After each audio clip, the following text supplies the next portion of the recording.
எல்லோருக்கும் வணக்கங்க.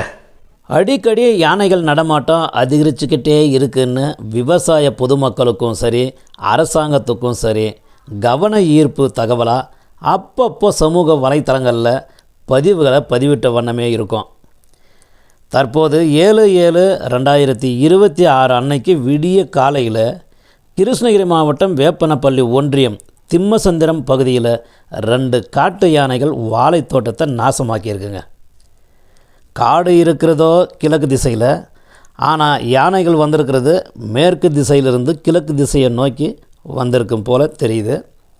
கங்கமுடுகு வழியாக ஆத்தோரமாக வந்ததா இல்லை நாச்சுக்குப்பம் பகுதி விவசாய நிலங்கள் வழியாக வந்ததான்னு புரியலைங்க.